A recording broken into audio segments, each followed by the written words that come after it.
Ruben Amorim did not want to come until summer because he probably had a very brief surface level assessment and went, I don't reckon they can probably play how I want them to play. I tell you what, get somebody else in, I'll come in the summer. And then they went, it's now or never. And he was like, right, fine, I'll come now. Yeah. This is what you get. Hello and welcome to Stretford Paddock. My name is Joe and that is Stephen Howson. And today we're going to have a little bit of a chat about Ruben Amorim, Steve, because it feels as though we're having these oscillations, undulations, if you will, on public perception around Ruben Amorim. When he first came in, everyone was really excited. Then the initial form was horrendous. We had an awful December. Oh, it's got loads better.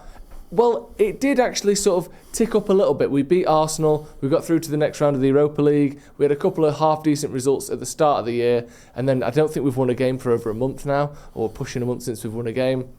We got battered by Newcastle. It seems as though we're right back in those depths of like, this isn't very good. And if we lose to Lyon on Thursday, the season is over, and I think a lot more scrutiny will go on Ruben Amorim. But I want to talk about him, his position, what you've expected and what we've got from him and how you see this going over the next sort of few months or beyond. Firstly, we've had 21 league games now. I think we've won 6 of those games. Even in your most pessimistic moments, did you think it would be this bad under Ruben Amorim? No, I didn't think it would be as bad as it was under Ten Hag this season, to be honest. Obviously, if we could pinpoint the exact reasons behind that. I mean, we had horrendous injuries last year, but we're so much better than we were this year. If you think back, last year, we had a gargantuan amount of injuries. Yeah, it was ridiculous. And for shits and gigs, we just let every team have 25 shots. Every team. Remember? Yeah. We no longer do that. We didn't do that under Ten Hag this season either. But we are unfathomably shite across 2 managers. It is weird that, isn't it? And I thought there were some signs, especially on that front, of improvement under Ten Hag this season, but it wasn't translating to results. And now it's carried on in that vein. I think under Amorim we score more goals than we did under Ten Hag, but we also concede more goals. I think we're only conceding just under a goal a game, or around a goal a game under Ten Hag, and it's gone up now. Obviously we're in the negative in terms of goal difference as well because we can't score. But we're going to have the lowest goals scored of any Premier League season, and we'll come to that, and you've been speaking about that all season. We're going to have the lowest points tally. I think that's confirmed after the Newcastle game of any Premier League season. United just cannot get going in any facet. What do you think is the biggest issue? Do you blame, first of all, the players more or the manager more? Or managers even this season? Neither. Okay. There is a third space. Okay, and what's in that third space? 20 years of Glazer ownership. Okay. It's been you can't write this in 1 or 2 windows, and you couldn't get to this unfathomably bad place that we're in now with 1 or 2 bad signings and 1 or 2 bad windows. It's been a collective degrading of, yes, the stadium, even though the stadium doesn't change the results of a weekend, it doesn't, but it's a symptom of the collective malaise and poor decision making that's happened across the club, across the board. If you go back 20 years to 2005, when the Glazers stole this football club legally with paperwork, but they stole it. It's been a bigger robbery than when someone takes your wallet in the street. Let's be real. It's a bigger robbery than that, and it's a far lucrative. I don't know who carries around $1 billion in a wallet. When they stole this football club, Manchester United we were still taking the little plastic wrapping off some of the bits at Carrington. The ground was in constant. We had a permanent office for builders because there was just constant change from around about 89 onwards, all the way through the developments that happened for Euro 96 into the quadrants and all the rest of the sort of stuff. United was constantly pushing the envelope in terms of developing Old Trafford. And at the time, we'd just spent, a few years before, we'd gone through a bit of a period of when we actually really spent some money. Because we didn't. There was a myth that we spent a load of money under Fergie. It happened a handful of times. One of those times was just prior to the Glazers coming in. If you go from like 2000, 2001, right up to when the Glazers come, you're talking bringing in Varane, Van Nistelrooy, Rio, Rooney, Cristiano Ronaldo. You're talking that era of kind of signings where we went for it. We did, right? At the same time, we were making a gargantuan amount of money. I think we'd recently signed a record-breaking sponsorship deal with Nike. Vodafone. Don't know. It probably was. I don't. Off the top of my head, I can't remember what was significant about the Vodafone one, but I'm sure it weren't nothing. AIG would have not been nothing. All of those things were happening at the football club at the time, and we also had the likes of Bill Bezic worked here. We also had cutting edge strength and conditioning, the likes of Mick Clegg. United were doing things. Take it back to '99. United were the first people to be using Prozone, which was it will look horrendous. It'll look like Star Wars fucking graphics compared to what we look like at now. But Manchester United were the first Premier League team to introduce Prozone. What is Prozone for people who don't know? Oh, it was the introduction of running stats. Right. It was the introduction of seeing players' movements on a 2D, almost like Football Manager, Championship Manager sort of dot matrix kind of shit. But it was 20 cameras were placed around Old Trafford to analyse games and yada, yada, yada. And our second leg victory against Juventus was put down in part to how effective Prozone was from the first leg, because obviously now we've got data on Juventus as well as data on United. Okay. Manchester United were the first, right? When was the last time you heard of Manchester United doing anything cutting edge? That was a positive. We're probably quite cutting edge in terms of negatives, but when was the last time you heard? So we've shifted over the course of 20 years from being a football club that was forward-thinking and not reactive to one that has become a genuine, literal laughingstock. And that isn't one bad decision. That is repeated changing of focus, looking to chase Instagram thingies. Never forget that supporters call where they talked about the engagement they got on the fucking passing away of Nobby Stiles. I'm sorry, what? I can tell you exactly how to get the most engaged tweet you've ever got. 21. Boom. Yeah. There you go.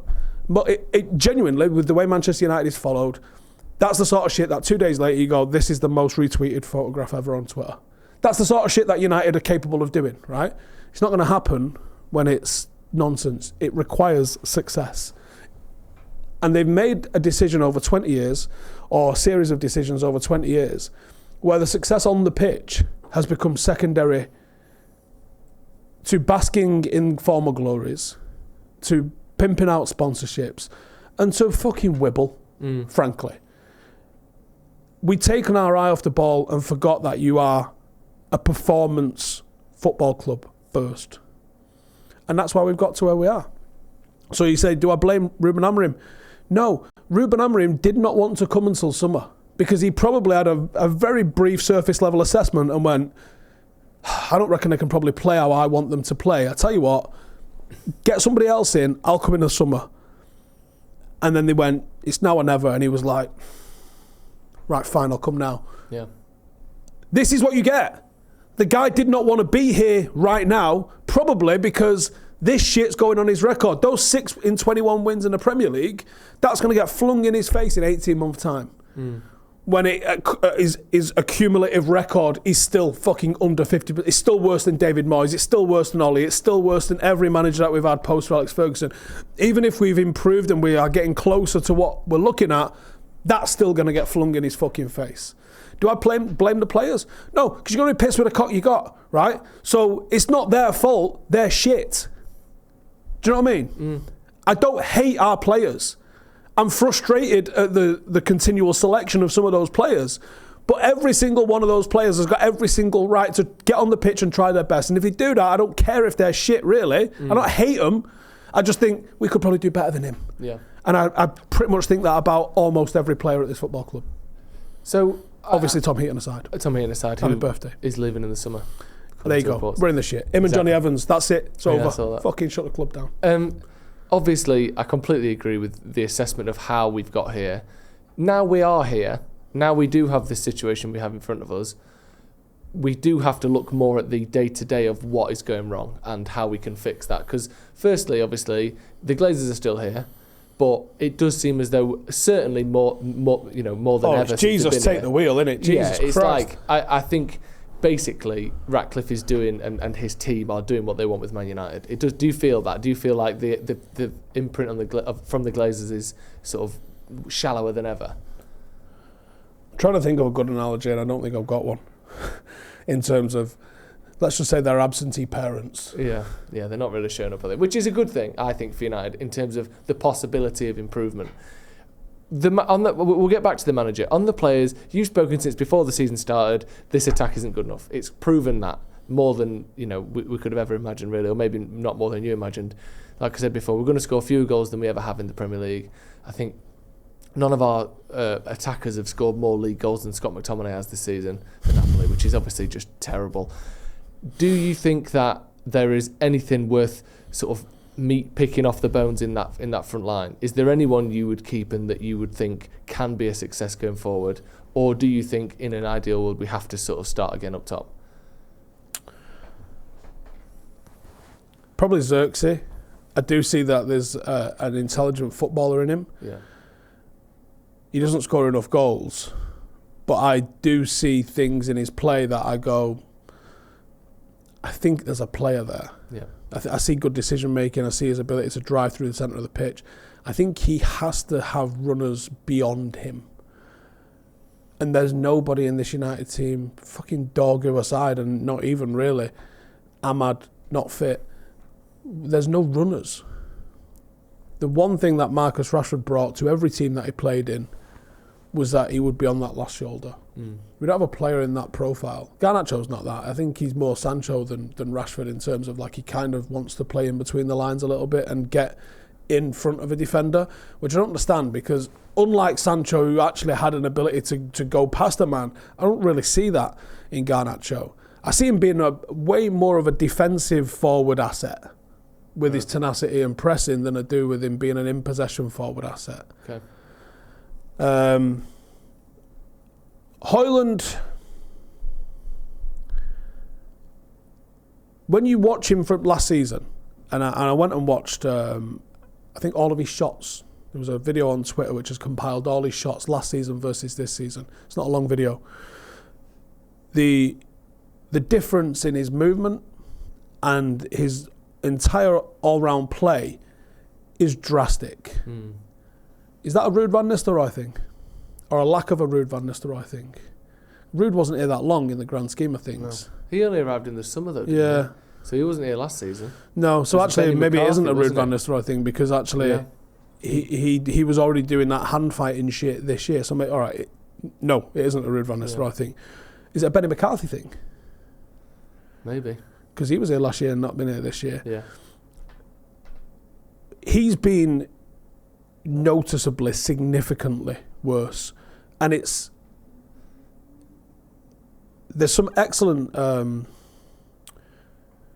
education that you can get if you follow Paul McGuinness on Twitter. Paul McGuinness is a massive advocate. Joe, it might even be worth us trying to reach out to him and ask him to do a video with us and explain his quadrant theory. So take our logo, right? Put a target in the centre of it so you divide it up into 4 in a quadrant. Everything in football is based on the quadrant. Can I drag you into, say, the southwest quadrant with an attempt to put a ball into the northeast, but can I double movement to bring you over and then put it in there? Can I play a 1-2 around that? Can I, depending on what you do, and everything is, in all sport, is pattern setting and pattern recognition. Mm-hmm. Joe's marking me, right? Every time the ball comes into me, does Joe have a stab at the ball or does Joe try and stop me turning? Yeah. Which does he favour? He's going to go tight to me. Okay, cool. So I can probably get onto this. First couple of times the ball comes into me and Joe's coming tight to me every time. He's not letting me turn, but he's coming tight. I might just set the ball back. See where he goes. And then if I get a player that plays the ball at the right speed, at the right weight, I can step towards it and I can use my body to shield and let the ball roll. And there's different things that you can do in different quadrants and different centre forwards especially. It's one of the most technical aspects of the game is people just phrase it as movement. But there's so many details to movement. Can I it's really hard to explain here. So rather than me, if if Joe's marking me, this is the perfect sort of size, actually. I've got a couple of options here. We're being played a ball from centre camera. Yep. I can go up to Joe, put my back into him, and try and offer someone to play it open this way. Or, as the ball's being played in, I can push off him, because a one-handed shove is not a foul, a two-handed shove is a foul. I can literally push off you with my arm, as I've made the eye contact with one of my midfielders, knowing that I want you to put the ball between us. So I can push off and open that gap and get onto it and beat you by doing that. Yeah. The other option that you've got is if you're a big old boy with a big old wingspan, and the quintessential one for this in my mind's eye is Mark Hughes, the shortest of shorts, the most sumptuous of thighs, right? And that all goes into it. Yeah, and that, it does. Yeah. It's all part of the intimidation factor. And that ability to just sit and hold off an entire back four. Drogba could do it excellently. I don't think he can anywhere close. Maybe not Mark Hughes, but I'm trying to think of a slightly more, recent reference for people. Yeah, and Drogba's probably a more suited version to Hojlund as well, because Drogba had the ability to spin and get in on behind. Mark Hughes just held it and set it, and then we played off that. We'd probably go to wingers and another forward. You've got the option, if you're a big unit. People forget about defending and attacking. There's so much involvement of your hands. Pushing off is fine. Even if you're marking me and I put my hand in your chest and I control it on my back foot, on my right foot, you ain't getting that ball. No. I can hold this ball off here with my right foot. Through someone without fouling him anyway. Correct. Yeah. But what Hojlund seems to get involved in, to go like wrestling MMA style, he gets like underhooks. Yeah. Why? Why are we not creating space? He's not doing it to make space, is he? He's like he's trying he wants to win that duel, rather than the ball. Yeah. Yeah, you see so often the ball's coming up and he's looking at his centre-back and he's slapping or he's pushing or whatever, and then never readdresses and tries to control the ball or bring the ball in. I don't know. And do you think it is a case of he's not being coached in the right directions, or he's not being given situations in training where we're going to do what you said, first 2 times, ping it straight back, third time, roll it across and turn? Because he's got the athletic ability to let the ball go across his body. He scores goals big, like it. He's quick. He's I have to assume he's strong. Yeah. He's not great at the hand fighting. No. Do we have to get him down to ASW and let Cam wrestle his bollocks off him? I don't know. Like, do you think it is a lack of coaching? It has to be, doesn't it? Yeah. Because, I literally coach glorified pub football. Yeah. And there's technical aspects that I can see that a Premier League centre-forward's not doing. And I'm not saying I could help him, but there's things I'm seeing. Yeah. That I would hope someone at Carrington could help him learn. Is going, mate, because I know there's some brilliant technical striking coaches in terms of getting your knee, your head, your shoulder all aligned, getting it over the ball. Yeah. But that aspect of the game is so fucking important, and it's the bit that's letting him down the most at the moment. Yeah. Just fuck off away from defenders. You don't need to be. Go and play in different spaces. You don't always have to play. You listen to Vidic and Rio talking about when they struggled the most. 2011 final against Barcelona when Messi just didn't play against them. Yeah. And he played off and around them. There. And they were like, I don't know what to do. Yeah. But Hojlund must make it so. If you're a big centre half, which is most of them, these days they're big and they're quick as well, aren't they? They're generally a bit of a specimen, right? Probably. Anyway, they're quite specimenistic. Great. Is that a word? It is now. I like it. They're big units. They're tough to play against. They know the game. And they're going to get away with quite a lot. Even in the advent of VAR, they're going to manipulate you a little bit. When you've got a centre-forward that's blessed with pace, that's blessed with real strong finishing if he gets shots off, because his finishing is like 25%, which is very strong. And he's not interested in doing those things, because pace is the worst thing for a centre-half, typically. And he wants to have a fucking wrestle. Oh my God, cool. Yeah. Oh my God, cool. Because he seems to be the one that initiates it. So he's straight away getting hands-on with you. So you just reciprocate and give it him back. Yeah. And now you're holding him, but he's holding you. So there's not going to be a foul either way. No.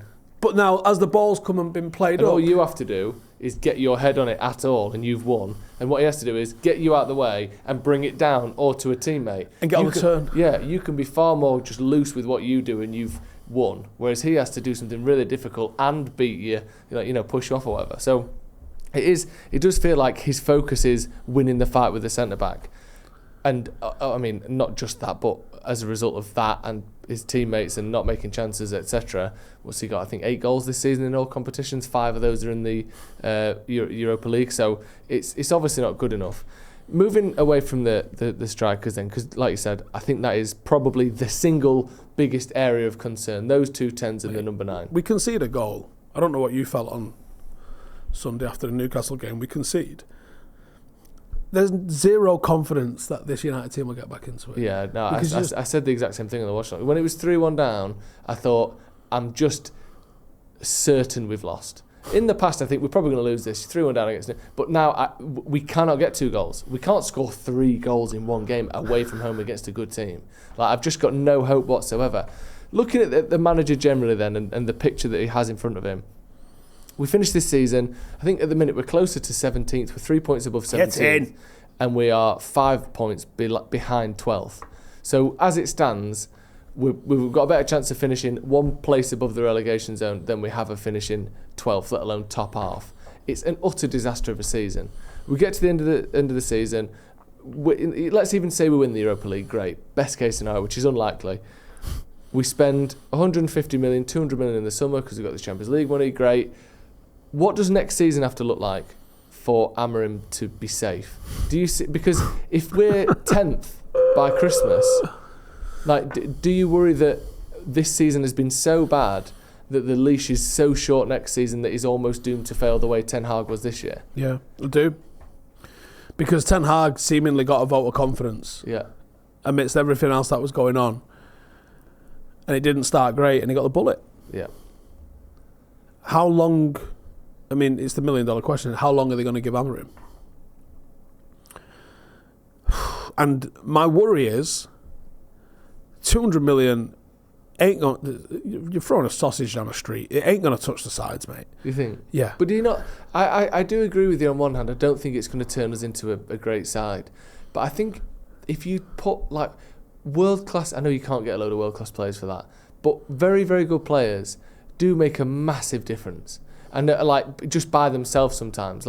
Bruno kicks out 25 to 40 goals and assists every season, regardless of who's playing with him. Rashford can score 30 and he gets 30 goals and assists. None of our strikers have even got double digits in the league, and somehow he's still got 34 goals and assists. He just does his shit. If you can bring a striker... The problem is where's his natural position in this system? I think he can... Because he's shoehorned in either as a 10 or a 6. I think he can do that 10 role naturally, don't you? Do you think it's not his... I think he probably can. Yeah. But I think Ahmad's going to play there. Yeah. And I think Ahmad and Bruno works. Or maybe Cunha and Bruno. I think Ahmad's going to play in that right-hand side, number 10 slot. And you don't think he can do the other side? Who, Bruno? Yeah. No, because I think to get his best attributes, you want him crossing from the half space. Right. I mean, I think... Unless he's going to play Ahmad as a right wing-back, but which for now, I don't think surely he is. Bruno's output and stuff is so rare in this team that he plays no matter what. He does, but he's not... And I'm not saying any negative on him as a player. Yeah. But he's not a natural fit for this system. He's not. He's shoehorned in somewhere. And you're diminishing what you get out of him because of that, I believe. Okay. In terms of next season then, obviously between now and the end of the season, no one expects us to pick up and win. Let's say we've got 8 games left. Even fucking 2 games on the bounce, but, I'll be honest with you. How long can this go on? Let's say it doesn't get any better. When do you think the leadership and the Ineos and all that lot go, this has to end now? Does he get the entirety of next season no matter what? Because there used to be a thing called settling in for players. Yeah. That's gone. That's no longer a thing. I wonder if... Because you did see this Nottingham Forest team shit the bed last year. Yeah, they were crap. And then you're like, why are they in the Champions League this year? They bought essentially no one in the summer. A little bit of settling in. Because they bought 30 players 2 years ago. But those 30 players were settled in. Yeah. And it was shit. Yeah. And once they'd settled in, they had a bit of a free swing at it. Yeah. So what I'm saying, you you might have a flawless window. Yeah. Which you won't. statistically says you won't. Yeah. But you might have a flawless window. Even if you have a flawless window and you correctly identified the 14 positions that we have to bring in, and you somehow manage to like blag everyone's head into getting all of those in for 200 million. Yeah. Those players still require settling in and systems to be learnt and the X, Y, and Z, and you got to have a bit of luck with injuries, which we don't typically have. No. So, and you can be derailed by an injury. One injury. Let's say it's Bruno. Yeah. If Bruno does what Rodri did this season, we might get relegated. I mean, not if we have a good summer, but yeah, this season it could have happened. It could have happened. Yeah. I mean, just on that then, because realistically, next season is Amorim's first full season. So it's but to everyone and everyone's minds, it's his second season. The second he loses 2 or 3 games next year, his whole record's brought up. Yeah. Every single media outlet, TalkSport, Sky, all of them, they're only talking about his entire record. Despite what we said at the top of the show where he's like, he did not want to come. I know. So he should get a clean slate. He ain't getting a clean slate. But the other problem is that Ineos have now, and they had the same problem last summer and they fucked it up, is if you let Amorim start next season, you have to let him get to at least April, where someone else can, interim your way out of it. You cannot sack another manager before Christmas, because you either bring the permanent one in again and probably have a repeat of what we've seen with Amorim, or you have an interim that can go completely off the rails like it did with Rangnick, and you've wasted another season. They almost need to say, get to this summer, wow, that was way worse than we thought it was going to be. Or sack him. You need to say you have to have all of next season, no matter what. Or longer. You might have to say. Longer. You might have to say, this is gonna fucking burn. Yeah. But this crazy arsehole gets 3 years. Yeah. And we'll make a decision in 3 years. You almost have to not second guess it for like a substantial amount of time. Why 3 years? Multiple windows. Yeah. Because one summer transfer window for any normal manager, you wouldn't even judge him on that. That was like the initial it's his first season. Oh, he finished 6th, yeah, but it's his first season. That season we've just spoken about there is Amorim's second season now, but he's still only had one window. That's my real worry with him, and I just hope that Ineos are strong enough that even if we are 10th at Christmas... You don't know what time constraints we are under because of Jim Ratcliffe's age. Yeah, that's a good point. I think he's very much doing this for a legacy play. I don't think he's putting 1/10 of his cards on the table in terms of what he wants yet. Yeah. I think he's sitting there giddy with excitement about the things that he wants to do. I think the sort of stadium semi-announcement kind of let the cat out of the bag a little bit. Like, I don't think he's fucking around. And for everyone going, he's fucking kept the Glazers here, blah, blah, blah, blah. It was the only option available to him to get involved in the way he has. I think there's a mechanism where he takes bigger and bigger chunks. Possibly one of the reasons why he's doing the stadium is probably because it enacts some sort of a fucking internal protocol in terms that he gets extra percentage for doing it, or some. I don't know. I just feel like Jim Ratcliffe's game is to own the club. Yeah. In X number of years. And I think he doesn't just want to own the club, he wants Manchester United to be successful. And, do I agree with all of the things he's done? Absolutely not. He's clearly not been advised to a AAA rating. He didn't know about the 40 grand thing with a charity player like that. Neville pulled him up on and he was like, yep, didn't know. Yeah. I don't know. I certainly don't agree with the 66 quid ticket things. I don't agree with a lot of the decisions that he's done. But at least, and the one redeeming factor I've got is I'm pretty sure he wants us to be successful. I genuinely, to my bones, think the Glazers didn't give a flying fuck whether we were successful or not. Yeah. It mattered fuck all to their business model. Yeah. So there is at least that. So you've at least got someone who's got a desire. Just, for all of the allegedlys you want to throw out about the way City have gone about doing stuff, Sheikh Mansour went, make it dead good. Roman Abramovich, for all of the whatevers that went on with him, he went, I want to win the Champions League. Yep. And he achieved it. The Glazers went, we'd like loads of money and we'd like them to pay for it. And they achieved it. Yeah. So I think people typically work towards the goals that they've set. And I think everyone that's come in with a proper plan has more or less done what they've set out to do. Glazers robbed United. Abramovich won the Champions League. City washed the fuck out of their image of the UAE. And I think Ratcliffe will return United to be successful. it just is not going to be quick. It might take 5 to 10 years of really, really good back-to-back decision makings and a bit of luck. And even then, you're competing in a league where everyone else is doing the same thing or trying to do the same thing. Right. Thank you very much for joining us. Cheers, Steve. Thank you. Get your thoughts in the comments below as well on Amorim, on Manchester United at the minute. We'll see you in a bit.